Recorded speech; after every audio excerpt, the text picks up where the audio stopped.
പിന്നെ ഞങ്ങൾ തിരുമണ ലക്ഷ്മണ പെരുമാൾ ക്ഷേത്രത്തിലാണ് ചെന്നത്.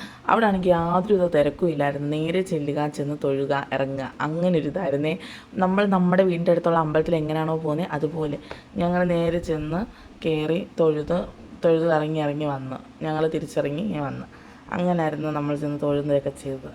പിന്നെ കുഞ്ഞാപ്പിക്കും കുഞ്ഞുമണിക്കും കടകൾ കണ്ട പ്രാന്ത, അത് വേണം ഇത് വേണം. കുഞ്ഞാപ്പി ഒരു സൈഡിൽ നിന്ന് ചിറ്റിയെ നോക്കി മോന്ത കാണിക്കുമ്പം കുഞ്ഞുമണി കരച്ചു തുടങ്ങും. അങ്ങനെ അതും എല്ലാം കഴിഞ്ഞ് ഞങ്ങൾ അടുത്തത് പോയത് പായമ്മൽ ശത്രുഘ്ന ക്ഷേത്രത്തിലാണ്. അവിടെ എൻ്റെ പൊന്നോ എന്ത് തിരക്കാ! കുഞ്ഞുങ്ങളുമായിട്ട് വന്നാൽ പോലും അവിടെ നിൽക്കുന്നവർ നോക്കത്തില്ല, അതുപോലെ തിരക്കായിരുന്നു. പിന്നെ അവിടെ ലാസ്റ്റ് ഫ്രണ്ട് ചെല്ലാന്നത്തെ സെക്യൂരിറ്റി പറഞ്ഞു നിങ്ങളെന്നാൽ കുഞ്ഞുങ്ങളുമായിട്ടുള്ളവരൊക്കെ കയറുന്നു പറഞ്ഞു. ഫുഡ് കഴിക്കാനായാലും ഭയങ്കര തിരക്കായിരുന്നു, അതുപോലത്തെ തിരക്കായിരുന്നു. പിന്നെ അത് കഴിഞ്ഞ് കുഞ്ഞുമണി ബസ്സിൽ കയറി കിടന്നുറങ്ങി. പിന്നെ ഇവിടെ നാലിടത്തും ദർശിച്ച് വീണ്ടും രാമൻ്റെ അടുത്ത് വന്നിട്ടേ പോകാവുള്ളെന്നാണ് പറയുന്നത്. അങ്ങനെ ഞങ്ങൾ വീണ്ടും രാമൻ്റെ അടുത്ത് വന്ന് തൊഴുത് പിന്നെ അവിടെ നിന്ന് നേരെ ബസ്സിൽ കയറി കഴിഞ്ഞ് പിന്നെ ഫുഡ് കഴിക്കാനൊക്കെ ഇറങ്ങിയായിരുന്നു കേട്ടോ. അന്ന് ഞാൻ സത്യത്തിൽ വീഡിയോ എടുത്തില്ല, ക്ഷീണം കാരണം ഒന്നും എടുക്കാൻ പറ്റിയില്ല. പിന്നെ അത് കഴിഞ്ഞ് ഞങ്ങൾ 11 മണിയൊക്കെ ആയപ്പോൾ വീട്ടിൽ കയറി. അപ്പോൾ അത്രയുള്ള നാലമ്പല ദർശനത്തിൻ്റെ വീഡിയോ.